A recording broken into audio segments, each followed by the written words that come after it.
আগের পর্বে পাভলভের কথায় আলোচনা করেছি নিদ্রা চিকিৎসার বিষয়ে, যেখানে পাভলভের মনোরোগের হাসপাতালে একটি হলঘর ছিল, যাতে 12-14টি শয্যা ছিল। এই শয্যাগুলিতে বিভিন্ন ধরনের মনোরোগীরা সবাসনে শুয়ে মন ঐববন বা নিদ্রা চিকিৎসা নিতে পারত। এই ঘরের জানলা দরজাগুলি বন্ধ করে দিলে বাইরের আওয়াজ আসার সম্ভাবনা থাকতো না। ঘরে অল্প আলো জ্বলত। মেঝেতে কার্পেট বিছানো ছিল যাতে তার শব্দ শোষণ করতে পারে। সেখানে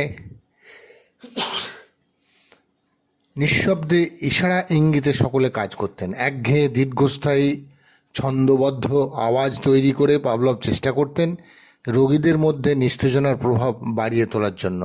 কখনো এর সঙ্গে মৃদু নীল লাল আলো জ্বলত, নিভত। এই ঘরটি বিশেষ কিছু প্রশিক্ষণপ্রাপ্ত সেবিকা, মনোরোগ চিকিৎসক, মনোবিদ বা মানসিক স্বাস্থ্যকর্মী দেখাশোনা করতেন এবং সমগ্র ব্যাপারটি পরিচালনা করতেন। পাভলভের একনিষ্ঠ ছাত্রী পেট্রোভা। একে বলা হতো নিস্তেজনার প্রভাব বাড়িয়ে নিদ্রা চিকিৎসার ব্যবস্থা করা। পাভলভের ধারণা অনুযায়ী এক বিশেষ ধরনের স্কিজোফ্রেনিয়া রোগীদের জন্য সুরক্ষামূলক নিস্তেজনার প্রয়োজন হয়। তিনি তার ছাত্রদের কাছে বললেন, যেহেতু এই ধরনের স্কিজোফ্রেনিকরা বিভিন্ন সম্মোহনের দশায় থাকে, তাই এদের ক্ষেত্রে এই ধরনের নিদ্রা চিকিৎসা যথেষ্ট সুফল দেয়। এই কারণে পাভলভ এই চিকিৎসার ব্যাপারে এই ধরনের রোগীদের ওপর তা প্রয়োগ করার জন্য ছাত্রছাত্রীদের উৎসাহিত করলেন। এইভাবে রোগীদের মধ্যে শুধু নিদ্রা চিকিৎসাই নয়, এর সঙ্গে কথা দিয়ে সম্মোহন অভিভাবন চিকিৎসার অনুশীলন অন্য রোগীদের মধ্যে, বিশেষত বায়ু রোগীদের মধ্যে ব্যাপক প্রচার প্রসার ঘটল। ক্রমশ এই পদ্ধতিকে এক প্রকার গুরুত্বপূর্ণ মনোচিকিৎসার পদ্ধতি হিসেবে মেনে নেওয়া হলো। দেখা গেল এই ধরনের মনোচিকিৎসা অর্থাৎ নিদ্রা চিকিৎসা অনেক রোগীর অপ্রয়োজনীয় উদ্দীপনা গুরু মস্তিষ্কের চারপাশে ছড়িয়ে পড়ার প্রতিষেধক হিসেবে এক প্রকার সুরক্ষামূলক নিস্তেজনার প্রক্রিয়ার ভূমিকা পালন করতে সক্ষম হবে। ফলে যে কোনো মনোরোগের চিকিৎসার সঙ্গে যেখানে ওষুধ দিয়ে চিকিৎসা করা হচ্ছে, সেখানে এই ধরনের মনোচিকিৎসা যুক্ত করে দেওয়া যায়। এইভাবে দেখা গেল এই ধরনের মনোচিকিৎসা অসীম প্রকারে মানুষের মধ্যে প্রয়োগ করা সম্ভব হচ্ছে। এমনকি ঘুম সংক্রান্ত যে কোনো ব্যক্তির যে কোনো ধরনের সমস্যায় এই ধরনের চিকিৎসা প্রয়োগ করা সম্ভব। এই চিকিৎসার সবথেকে বড় সুবিধা হলো এর কোনো ধরনের পার্শ্ব প্রতিক্রিয়া হয় না। ফলে যে সকল ব্যক্তি মস্তিষ্কের প্রয়োজনীয় উদ্দীপনার অভাবে বিষণ্ণতায় ভুগছেন বা বলা যায় গুরু মস্তিষ্কের ভারসাম্য রক্ষা করতে পারছেন না, তাদের ক্ষেত্রেও এই ধরনের সম্মোহন অভিভাবন মনোচিকিৎসার প্রয়োজনীয় উদ্দীপনা সরবরাহ করা সম্ভব হয়। রোগ সম্পর্কে ইতিবাচক মনোভাব গ্রহণ করা, অর্থাৎ আমি ভালো হব, তাড়াতাড়ি সুস্থ হয়ে যাব, এই ধরনের মনোভাব তৈরি করার ক্ষেত্রেও এই চিকিৎসা যথেষ্ট ফলদায়ী। সাধারণভাবে এই মনোচিকিৎসা হলো সাহায্য প্রার্থীকে বিশ্বরূপ দর্শন করানো। বিশেষত তার ওই সময়কার জ্ঞানাত্মক প্রক্রিয়ার ক্ষমতায় যে পরিমাণ এই মনোচিকিৎসা গ্রহণ করতে পারে, সেটাই যথেষ্ট ফলপ্রসূ হয়ে উঠবে। তাই এখানে এই মনোচিকিৎসায় প্রায় সমস্ত ক্ষেত্রে মানুষের মধ্যে পাভলভ আবিষ্কৃত দ্বিতীয় সংকেততন্ত্রের যে নীতিসূত্র তা অনুসরণ করা হলো। বাচিক কথা হলো এখানে শর্ধাধীন উদ্দীপনা এবং তা মানুষের গুরু মস্তিষ্ককে প্রভূত পরিমাণে প্রভাবিত করতে পারে। একই সঙ্গে গুরু মস্তিষ্কের তিনটি পরাবর্ত ব্যবস্থাকে, এদের আন্তঃসম্পর্ককে এবং এদের যাবতীয় কর্মপ্রক্রিয়াকে। সুতরাং অনুমান করা যায় এই মনোচিকিৎসার কারণে সামগ্রিকভাবে দেহের যাবতীয় বিপাকক্রিয়া কী পরিমাণে প্রভাবিত হতে পারে। এর মধ্যে অতীন্দ্রিয়তার কিছু নেই, কারণ আমরা জানি বাচিক উদ্দীপনা প্রক্রিয়া প্রত্যক্ষভাবে মূর্ত নির্দিষ্ট বস্তু জগতের প্রতিনিধিত্ব করে থাকে। আমরা যে ব্যাপারে নিশ্চিত তা হলো শারীরবৃত্তিক ক্রিয়াকলাপের দিক থেকে দেহ ও মন একটি সমগ্রর মধ্যে সমাকলিত। ফলে মনের কিছু হলো এর দ্বারা দেহ প্রভাবিত হয় এবং এর উল্টোটাও হয়। আর মন হলো সমস্ত কিছুর ভিত্তি গুরু মস্তিষ্কের বিচারে। সুতরাং মন বিশৃঙ্খল হওয়ার অর্থ গুরু মস্তিষ্ক বিশৃঙ্খল হয়েছে, অন্তত কর্মপ্রক্রিয়াগতভাবে। তাই পাভলভের স্নায়ুবিজ্ঞানে বিশুদ্ধ মন ইত্যাদি কোনো গূঢ় রহস্য বা ধারণা কিছু ছিল না। পাভলভ তার মনোরোগ হাসপাতালে এই ধরনের চিকিৎসা ও মনোচিকিৎসা ব্যবস্থা করার জন্য বেশ কিছু সংস্কার সাধন করেছিলেন। এই বিবেচনায় তার কাছে মনোরোগীদের হাসপাতাল অনেক পরিমাণে আবাসস্থলের মতো ছিল, আজকের দিনে যাকে স্যানিটোরিয়াম বলা যায়। কারণ তিনি মনে করতেন মনোরোগ হলো গুরু মস্তিষ্কের বিশৃঙ্খলা, এবং এই বিশৃঙ্খলা তৈরি হচ্ছে স্নায়বিক বিশৃঙ্খলার জন্য, এবং এই স্নায়বিক বিশৃঙ্খলার অন্যতম চিকিৎসা হচ্ছে স্নায়ুগুলোকে পর্যাপ্তকাল বিশ্রাম দেওয়া। এই বিশ্রাম একমাত্র বাড়ির পরিবেশেই দেওয়া সম্ভব। এর জন্য পাভলভ চাইলেন যে সমস্ত রোগীর অন্তর্দৃষ্টি অর্থাৎ ইনসাইট রয়েছে, এদের সম্পূর্ণ পৃথকভাবে থাকার ও সুস্থ হওয়ার ব্যবস্থা করা দরকার।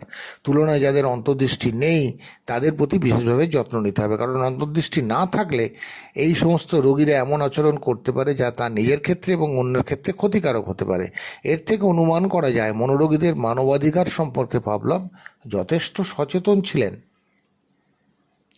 তিনি বলতেন মনোরোগীরা পূর্বে যতটুকু পরিচর্যা পেত এখন এর থেকে অনেক বেশি পায়, কিন্তু এটুকুও যথেষ্ট নয়, তারা এর থেকেও বেশি পরিষেবা মানুষের সমাজের কাছ থেকে আশা করে। এই মনোরোগীদের মধ্যে একটা অংশ রয়েছে যাদের অন্তর্দৃষ্টি রয়েছে এবং এরা নিজেদের দৈনন্দিন ক্রিয়াকলাপ পরিচালনা করতে পারে। তুলনায় যারা নিজেদের দায়িত্ব নিতে অসফল তাদের ক্ষেত্রে আমরা যত্নবান হতে পারি। আমরা যেন ভুলে না যাই যে এদের মস্তিষ্কের বিশৃঙ্খলা ঘটার জন্য এদের স্নায়ুকোষগুলি দুর্বল ধরনের, তাই এরা এমন বিদঘুটে আচরণ করে থাকে যা অধিকাংশ সময় আমাদের বিরক্তি উৎপাদন করে থাকে। সুতরাং এমন অবস্থায় যারা এদের পরিচর্যা করার দায়িত্বে রয়েছেন তারা যদি এদের প্রতি সহানুভূতিশীল না হয়ে এমন আচরণ করেন যে তাদের স্নায়ুকোষগুলি আরও বিশৃঙ্খল হয়ে পড়ল, তাহলে আমরা মানুষ হিসেবে এদের অধিকারের ব্যাপারে পুনরায় আঘাত করব। সুতরাং এর জন্য যদি তাদের পৃথকভাবে রেখে পরিচর্যার ব্যবস্থার প্রয়োজন হয় তাহলে সে দায়িত্বও আমাদের নিতে হবে, কারণ এটা মানবীয় সম্ভ্রমের প্রশ্ন, আর আমরা কোনোভাবে এই সম্ভ্রম লঙ্ঘন করতে পারি না। কারণ আমাদের মনে রাখতে হবে আরও অসংখ্য দেহের রোগের ক্ষেত্রে আমাদের পরিচর্যার ব্যবস্থা করতে হয়, সেখানে কিন্তু আমরা এই ধরনের আচরণ করি না।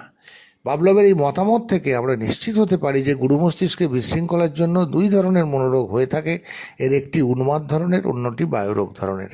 ব্যক্তির চিন্তা প্রক্রিয়া ও আচরণের মধ্যে যা প্রকাশিত হয়ে থাকে। এই বিশৃঙ্খলাগুলিকে বিন্যাসিত ও শ্রেণীবিভাগ করে আমরা বিভিন্ন রোগের নামকরণ করে এদের অন্তর্ভুক্ত করে থাকি। যদিও এই সমস্ত সমস্যাগুলি হলো গুরু মস্তিষ্কের কর্মপ্রক্রিয়াগত ক্রিয়াকলাপের ক্রনিক ধরনের বিচ্যুতি, যা সপ্তাহ, মাস থেকে শুরু করে কয়েক বছর অবধি স্থায়ী হতে পারে। পাভলভ এই সমস্যাগুলিকে বিজ্ঞানসম্মতভাবে চিহ্নিত করে এর চিকিৎসার বিষয়ে যথেষ্ট ভাবনা চিন্তা করেছেন। তার মৃত্যুর পর তার এই কাজ তার ছাত্ররা এগিয়ে নিয়ে চলেন। তাদের মধ্যে ছিলেন এম.কে. পেত্রোভা, কে.এম. বিকভ, ই.এ. আশরেতিয়ান, এম.এ. উসিওভিচ, এ.ও. ডোলিন এবং এ.জি. ইভানম স্মোলেন্সকি প্রমুখেরা। এর পরবর্তী গতি প্রকৃতির কথা যদি দেখি তাহলে আমরা দেখব পাভলভের মনোবিদ্যা ও মনোরোগবিদ্যার সবথেকে বড় বৈশিষ্ট্য হলো শারীরবিদ্যার ওপর ভিত্তি করে তা গড়ে উঠেছে। অন্যদিকে পৃথিবী জুড়ে প্রধান প্রবাহের যে মনোবিদ্যা, এর ভিত্তি শারীরবিদ্যা নয়। এর একটির ভিত্তি হলো ফ্রয়েডীয় নির্গানতত্ত্ব এবং অন্যটি হলো স্কিনারীয় আচরণতত্ত্ব। ফলে এই দুই প্রভাবের মনস্তাত্ত্বিক ও মনোরোগবিদদের পক্ষে পাভলভের গুরু মস্তিষ্ক আশ্রিত স্নায়ুবিজ্ঞানকে মেনে নেওয়া ও মানিয়ে নেওয়া অত্যন্ত কঠিন কাজ। আরও সমস্যা হলো শারীরবিজ্ঞানী সেরিংটনের বক্তব্য অনুযায়ী পাভলভের স্নায়ুবিজ্ঞানের তত্ত্বে বস্তুবাদের গন্ধ লেগে রয়েছে।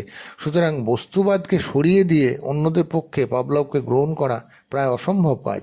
সুতরাং পাভলভের মৃত্যুর পর সোভিয়েত দেশেও পাভলভের গবেষণার কাজ যে যথাযথ সর্বত্র সঠিকভাবে ফলপ্রসূ হয়েছিল এমন ধরে নেবার কোনো কারণ নেই।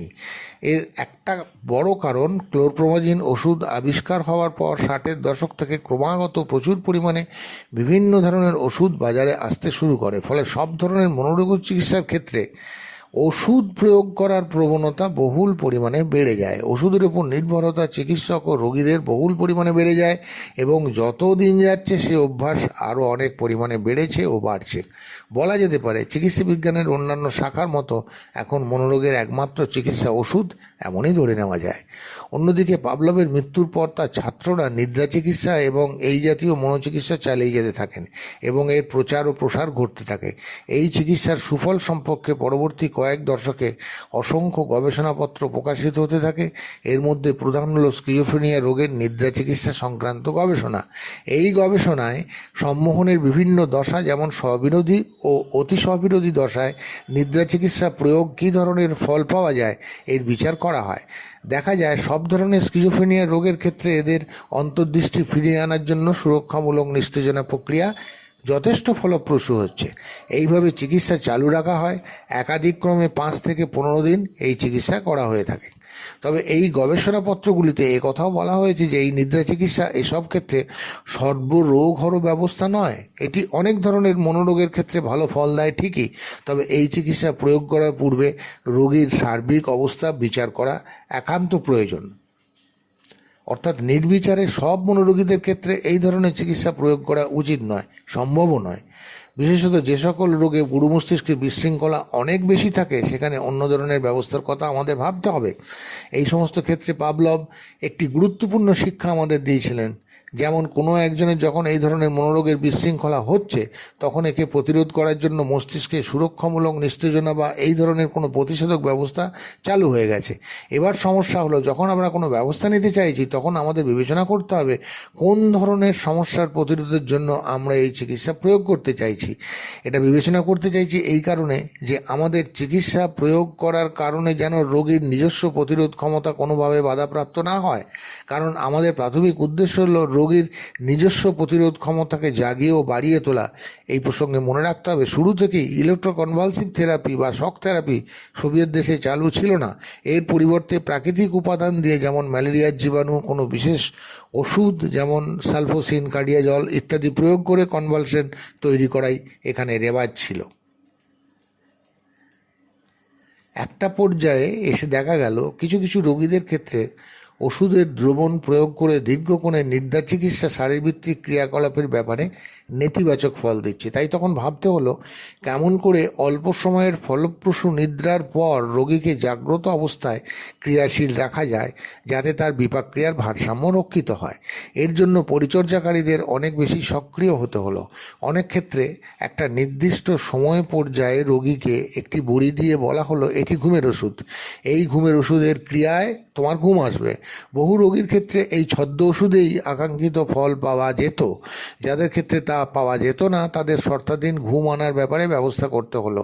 দেখা গেল এই ধরনের শর্তাধীন ঘুমের ব্যবস্থায় আসল ওষুধের দেওয়ার থেকেও বেশি ফলপ্রসূ হলো, কারণ রোগীর নিজস্ব যে দেহজ শারীরবৃত্তিক ক্রিয়া তা যেন ক্রমশ সক্রিয় হয়ে উঠতে থাকলো।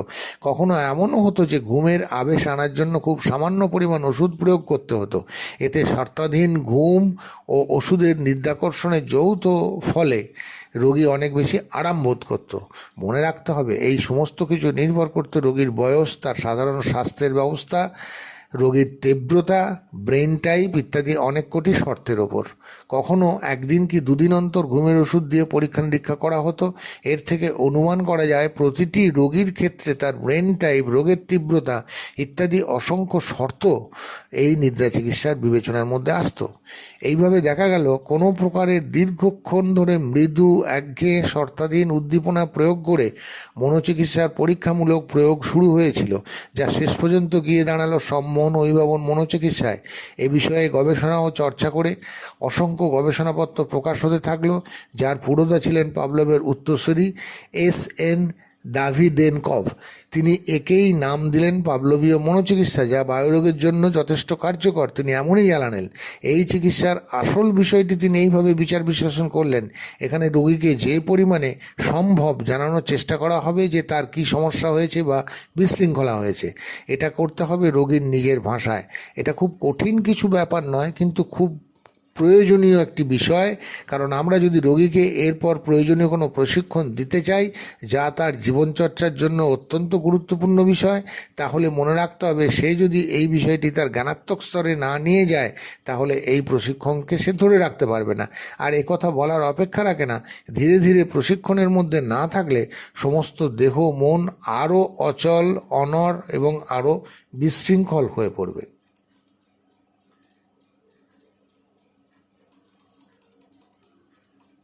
কিন্তু সকলের আগে রোগীর যেটা জানা দরকার, সচেতন ও শিক্ষিত হওয়া দরকার যে তার রোগ কোনো অপদেবতার ভর নয়। একটা মনের অসুখ তার হয়েছে, যেমন 5টা দেহের অসুখের মতো হয়ে থাকে, এবং এর চিকিৎসা আছে, এর সমস্যার সমাধান আছে। এই সমস্যার সমাধান আমরা বিজ্ঞানের সূত্র মেনেই করার চেষ্টা করব। এই বিজ্ঞানের সূত্র হলো পাভলভের ভাষায় মনোরোগ হয় মস্তিষ্কের তথা গুরু মস্তিষ্কের উদ্দীপনা নিস্তেজনা ক্রিয়ার ভারসাম্য বিশৃঙ্খল হয়ে যাওয়ার কারণে। এর ফলে বাইরের জোরালো উদ্দীপনা সহনশীলতার বাইরে চলে গেছে, স্নায়ুকোষগুলি বিকল হয়ে গেছে অন্তত কর্মপ্রক্রিয়াগতভাবে। এই বিশৃঙ্খলাকে আবার শৃঙ্খলায় ফিরিয়ে আনা সম্ভব। যেমন উদাহরণ দিয়ে বলা যায়, কোনো ব্যক্তি অভিযোগ করলেন যে তার বুক ধড়ফড় করছে, পরীক্ষা নিরীক্ষায় তার বুক ধড়ফড়ের কোনো কারণ খুঁজে পাওয়া গেল না। তখন যদি তাকে আমরা বোঝাতে পারি কেন তার বুক ধড়ফড় করছে, কোন শর্তাধীন ও শর্তহীন উদ্দীপনার কারণে, তাহলে তার কষ্ট হয়তো অনেক পরিমাণে প্রশমিত হবে। অনেক সময় শুধু জানানোর মধ্যে দিয়ে এই কাজ সম্পন্ন হয় না, তাকে মনোচিকিৎসা দিতে হয়, হয়তো অল্প পরিমাণে ওষুধও প্রয়োগ করতে হয়। কিন্তু দেখা গেছে জানানোর পর মনোচিকিৎসা অনেক সহজ হয়। বলা যেতে পারে সামগ্রিকভাবে চিকিৎসায় অনেক ভালো ফল লাভ করা যায়। রোগীর সমস্যা সম্পূর্ণ কমে না গেলেও তার সহনশীলতার মধ্যে থাকে, রোগী নিজেকে শান্ত করতে সমর্থ হয়, সে নিজেকে চিকিৎসার জন্য প্রস্তুত করে তুলতে পারে, চিকিৎসার ব্যাপারে তার আগ্রহ তৈরি হয়। মনে রাখতে হবে, এই চিকিৎসায় আমাদের দায়িত্ব হলো প্রধানত বায়ু রোগীর গুরু মস্তিষ্কের কর্মপ্রক্রিয়াগত যে সমস্যা রয়েছে, যে কারণে নানা ধরনের লক্ষণ উপসর্গ দেখা দিচ্ছে, এর নিরাময়ের ব্যবস্থা করা। পাভলভীয় স্নায়ুতন্ত্রের সূত্র থেকে আমরা জানি, এই স্নায়ুতন্ত্রের ওপর প্রধানত অত্যধিক পীড়নের কারণে স্নায়ুকোষগুলি বিকল হয়ে পড়েছে বা ভেঙে পড়েছে। এই অবস্থা থেকে যদি স্নায়ুকোষগুলিকে রক্ষা করতে হয়, তাহলে প্রথমত এই পীড়ন থেকে রোগীকে সরে আসতে হবে। দ্বিতীয়ত রোগীকে সম্যকভাবে উপলব্ধি করতে হবে যে কেমন করে এই সমস্ত ব্যবস্থা মানিয়ে নেওয়া সম্ভব হয়, এবং তৃতীয় ক্ষেত্রে মানিয়ে নেওয়ার জন্য আমাদের জ্ঞানাত্মক প্রক্রিয়াকে জাগরুক করা একান্ত প্রয়োজন। পাভলভের মনোচিকিৎসা আমাদের এমন এক প্রকারের জ্ঞানাত্মক বিকাশ সরবরাহ করে থাকে। এর ফলে আমরা পাই এক প্রকার পদ্ধতিতন্ত্র, যে কাঠামোর ওপর ভিত্তি করে আমরা প্রতিটি রোগীর জন্য পৃথকভাবে যুক্তি বিচারবোধ প্রয়োগ করে এই মনোচিকিৎসার ব্যবস্থা করতে পারি। আর যে কোনো মানুষের প্রয়োজনে এই ধরনের মনোচিকিৎসার ব্যবস্থা করা যায়, কারণ এর কোনো পার্শ্ব প্রতিক্রিয়া নেই। এইভাবে দেখা যাবে মানুষের যে কোনো প্রয়োজনে, এমনকি তার কুশলতা পারদর্শিতা বাড়িয়ে তোলার জন্যও এই মনোচিকিৎসার প্রয়োগ করা সম্ভব। এরপর আমরা দেখব এই মনোচিকিৎসা কেমনভাবে ভারতবর্ষে তথা আমাদের সমাজে প্রয়োগ করা সম্ভব হয়েছিল ডাক্তার ধীরেন্দ্রনাথ গঙ্গোপাধ্যায়ের পরিচর্যায়।